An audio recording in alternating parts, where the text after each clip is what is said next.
designed more defenses in their life probably than you have. The Jets went zero blitz on that play. What is your first reaction?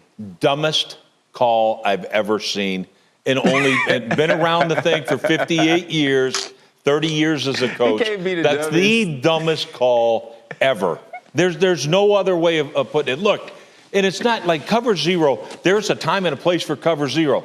That thing sure ain't it. Look, Rex, I get it. You're part of the media. You have to give your opinion. But when you're talking on this topic, be careful. Don't go too far. Everyone loves Rex Ryan. Jets fans love Rex Ryan because of 2009, 2010. You're watching here that win, that week 2 win against the Pats in his first season. The zero blitz worked against Tom Brady in that final drive. That's the loudest I've ever heard the Meadowlands. It worked. Good job.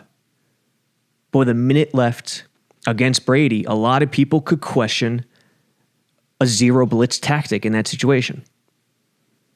Here, it works with the DBs, with the rush, and Rex is a brilliant defensive mind.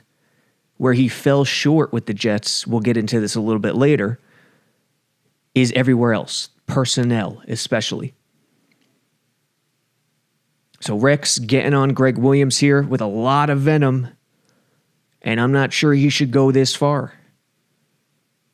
Because what the Jets are facing right now started with Rex Ryan. It's just stupid. It's just absolutely stupid. I mean, as you watch that there, they actually have a linebacker who it looks to me is spying the quarterback. Well, here's the other thing. They don't even know how to run a thing cover zero blitz. Number one, in a cover zero, and by no means do I mean this is ever appropriate to call it in that situation. But in a cover zero, number one, you'd rather be early than late. Okay? And the other thing is you pressure rush. So they got a guy 10 yards back. He ain't pressure rushing. That's why Derek Carr is able to step up. So not only was it the stupidest call ever, they don't even know how to run a dang cover zero blitz. Whoa, Rex. Easy now. I understand Greg Williams' call was awful. It is terrible. You don't do that with 13 seconds left and no timeouts. But don't act as if every one of your zero blitzes have worked. They haven't. Broncos, Tim Tebow, how do you let this man escape the pocket when you're rushing 8? How? Eric Smith off the edge, how does that happen against a mobile quarterback?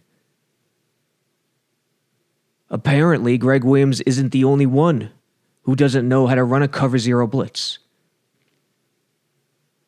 I mean, Rex's pressure here, I love. Leonard does his job on the left side edge. Eric Smith doesn't. This is inexcusable. This is just as inexcusable as what Greg Williams did in terms of execution. The play calls are different. Denver was already in field goal range. Pressure here, zero blitz, much more excusable than Greg Williams. Not even close. But in terms of execution, what Rex was just speaking on, that's piss poor. That's horrible. So Rex has to take it down several notches here. And you wonder why they give up 400 yards a game. You wonder why this team hasn't won a game. And the thing I feel bad about is for every one of those kids that have been a laughingstock of the league. The Jets have been a laughingstock of this league.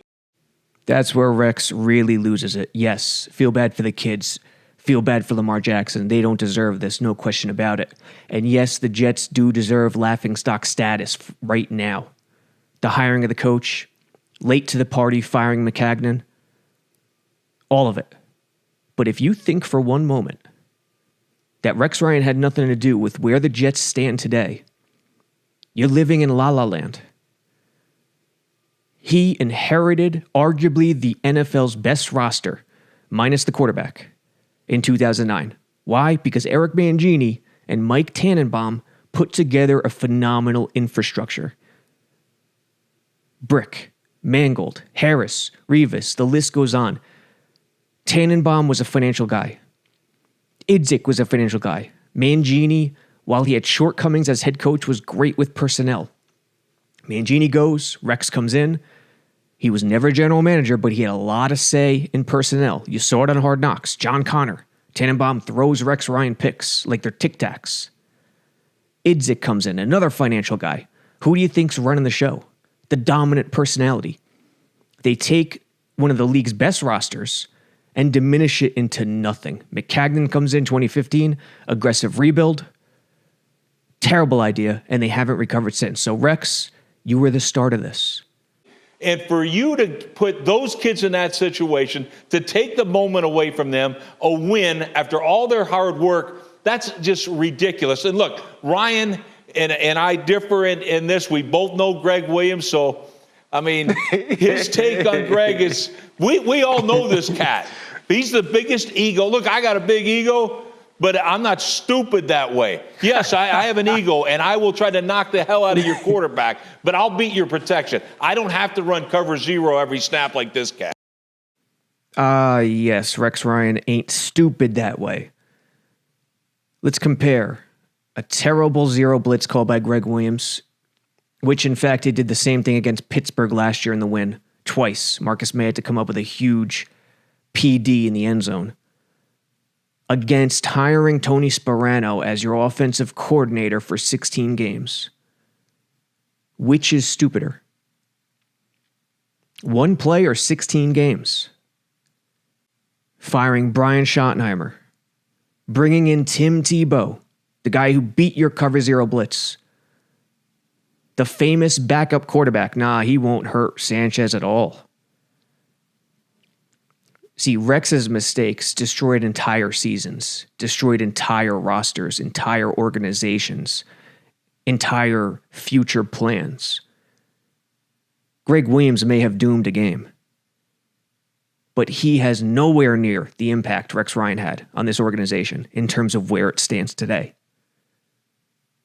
So Tannenbaum, Ryan, always getting on Greeny's show on ESPN, I get it. You're part of the media. You have to give your opinion. Tannenbaum is fair. Rex is not fair. He allows his emotions to surpass objectivity. And I get it. He loves the Jets. He probably considers himself a Jets fan. I understand. His passion, everyone sees it. It's why Jets fans love him. They haven't won since Rex. I get it. But think about the route to where they are today. And what happened to that wonderful roster that was put together 13 years ago? And who came, the timing, and how it fell apart after that man came.